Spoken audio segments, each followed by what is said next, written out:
been fortunate enough as well to get exposure into, some commercial aspects in my working life.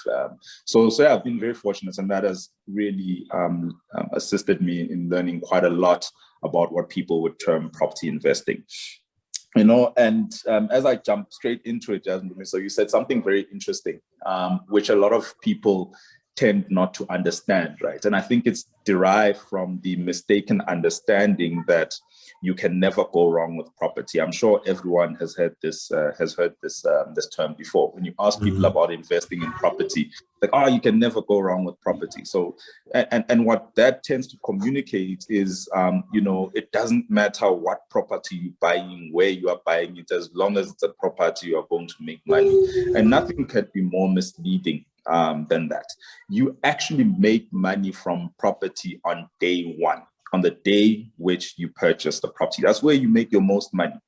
Everything else thereafter really is a combination of luck and so many other things. You make money in property on day one.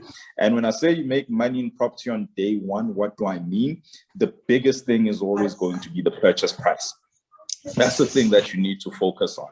What is the purchase price? How much am I actually spending on buying this property? Because a lot is going to turn on that, right? The kind of rental you are going to be able to receive from the property and whether it's going to cover the cost of the property will be driven by how much you've paid for the property. The equity appreciation over time is also going to be driven by how much you've spent on the property when you're buying it. So you need to be extremely careful with the purchase price. Now, I always say to people, do your research, equip yourself, and negotiate that purchase price. The listed price is not the given price. Negotiate that purchase price as much as you can. Fight for this. And if you're not getting the purchase price to where it needs to be in order for you to make money, don't be afraid to walk away from the deal. There are many deals in the market, right? And deals don't happen overnight. Some deals take forever. I'm sitting on a deal now, funny enough, that we started negotiating with the seller pre-COVID. We started negotiating this deal in November, in the year preceding COVID, right? And things went belly up in March, COVID, and he was adamant that, things will turn around quickly, so he didn't want to negotiate. And I said to him, listen, we're going to be in this thing for 5 years because you need to understand how pandemics work. And he said, never. That's not going to happen. He was still in the market. September last year, we spoke, and he was still certain that things were going to turn around. Earlier on this year, I put in an offer to him. He rejected it. He said things were going to improve, and I walked away. And I said, okay, I don't believe things are going to improve. And if you think you want to sit on this asset for another 10 years, maybe that's your portion. But, the kind of money you're looking for, no one's biting, and I'm here at the table. And a week ago, I get a call from my agent who says, that chap we've been speaking to, he's now willing to sit around the table. Yes. So that's how long it's taken on this particular deal. It may not happen even if we don't have a meeting of the minds as far as the purchase price is concerned, right?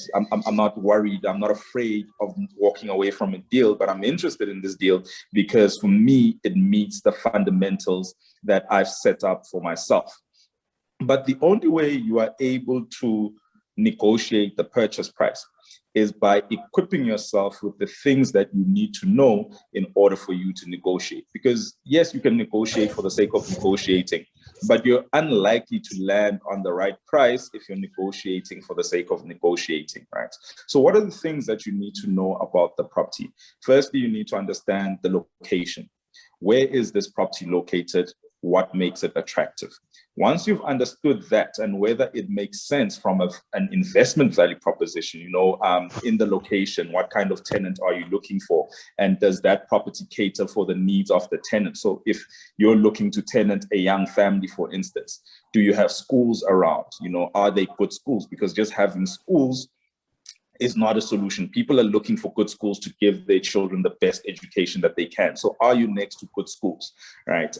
Are you next to medical facilities if people need to get children to a hospital quickly? Are you next to parks where children can play? Is it a safe community for people to go walking around? Are shops close by? You know, parents don't want to go far off to do their day-to-day shopping. You know, is there security around the neighborhood? All of those are things that add value to the property. You know, how easily is it accessible from working centers where the majority of people in that area would work? You know, can the people get easy access to the highway, etc.?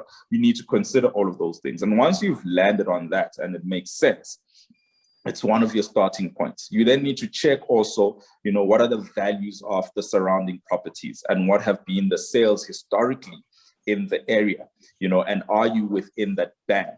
What are properties in the surrounding neighborhoods looking like, and what are those selling for?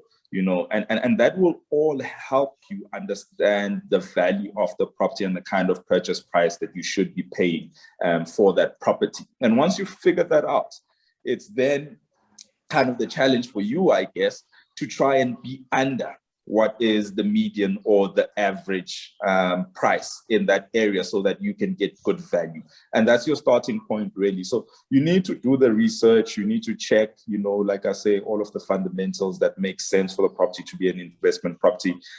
You know, you need to do the hard work in terms of driving to that neighborhood and getting a sense and a feel of that neighborhood, you know, and understanding the traffic routes if you know, if people are traveling to work, and getting a real feel of where all of those things, of where all of the things that I said you need to have a look at are, so you know exactly what, you know, you are dealing with. I always say, when I'm dealing with a property, you want to know the property better than your partner. You may end up owning this property longer than any relationship you've been in. You know, this is a long-term journey. You know, so if you don't know this thing better than the back of your hand, you know, it's probably not going to be a good investment, you know.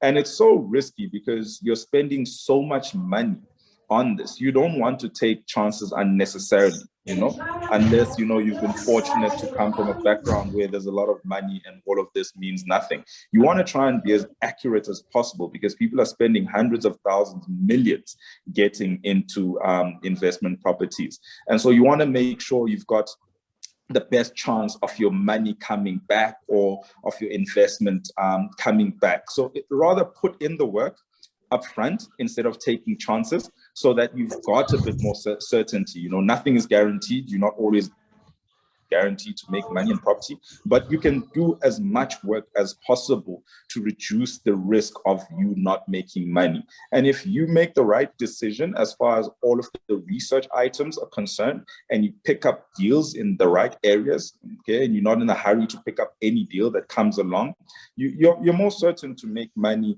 both in the short and long term. Say short and long term, you're likely to be cash positive when it comes to the cost of your property on a monthly basis and the rental that you're receiving. And in future, your value is likely, you know, to appreciate if you've bought at the right price. So those are the things that really people need to consider.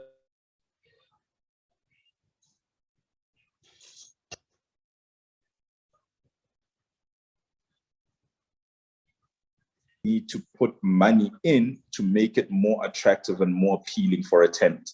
Because somehow people think, you know, you just buy this apartment and then it's going to attract people. But as we sit right now in the market, there's way more supply than there is demand. So there are way more tenants than there are property. So people have a pick, you know, people have the luxury of picking the property that they want and negotiating, you know, the rental price. So they're always going to go for the property that gives them the best value. And that's the best looking property at the best price. So you always want to be in that range, so you give yourself a better chance at getting tenants. So that's important. You got to consider all of those things. You know, when you're buying a property, you know, how much am I going to need to put in, you know, in order for me to get the right kind of tenant for this area and for me to still make money. And you need to price that in, because it makes no sense to buy a property, you know, at X price, if it's valued at that price, and you still need to spend more money, because that just simply means you've overcapitalized. And the likelihood of you getting your money back, is very thin, because whatever capital you put into the property forms a part of the investment price. You can't exclude that. It's the money that you use up front, even if it's a deposit that you need to pay. That's money that you spent, and that's an opportunity cost that's gone, because it's money you could have spent elsewhere and made more money, but you've put it into this. So you need to calculate all of that into that price. And that's the other thing that we need to get into the habit of doing, is actually sitting down and doing the necessary calculations. I find that, when I speak to a lot of people and they're looking at buying an investment property, people haven't actually sat down to do the numbers. I don't know, maybe it's because as a country we are shy when it comes to mathematics, and we need to speak to Mom Angie to improve this situation. But you need to actually sit down and count the numbers. How much is the asset costing you, and how much funding or finance do you need in order for you to purchase this asset? And with that cost, how are you going to repay that cost? You're going to repay the cost from the rental.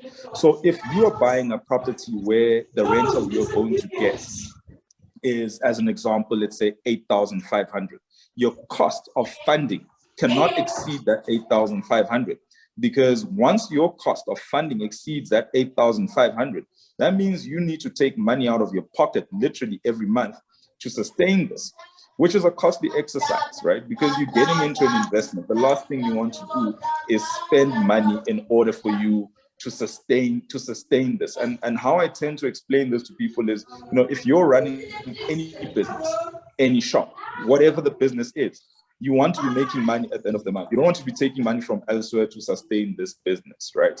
And of course, granted, you're not always going to make money in property day one, but you also can't be taking losses perpetually. They need to come to an end, so you may be happy to take a loss for the first 2 years or so, right? Because you're thinking long-term, you're thinking, listen, at some point, I'm going to break even, but I'm also getting capital appreciation in the meantime. So I don't mind putting in a bit more money up front now so that I can sustain this property. But I know that in, a year or two, I'm going to be out of this position, and it's going to be able to sustain itself. And also the knocks or the losses that you take, you don't want them to be major. You don't want the gap to be too big. If you're putting in an extra 5, 6, 7, 800 to sustain your investment into an apartment, sure, that's great. But if you're now putting in 2, 3, 4,000, 5,000 rand every month in order for you to sustain this, the likelihood of you getting out of that position is near impossible. It's slim, right? And especially if you look at the market now, where rental increments are so little.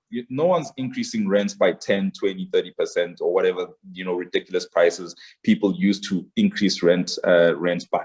It's now 2%, 3%, 5% if you're lucky. But for most landlords, people are not even increasing rentals, because you'd rather keep the tenant that's there and paying on time every month, as opposed to trying to find a new tenant whom you know nothing about, because that's a different risk that you're taking on. So those are all of the things to consider really when you're going into the property space. But I think the big things for me, is really what you said. Fundamentally, you make money on day one. So you got to put in all of your research in the beginning, and all of your research geared towards understanding that you are going to make your money on day one when you purchase the property. If you're not making money on day one, you're taking a huge chance going forward and hoping that all of the stars align, and also to step away from the myth that says, buying property doesn't matter what the property is, you're always going to be safe. The numbers suggest something different. Investing in property is a very hard thing.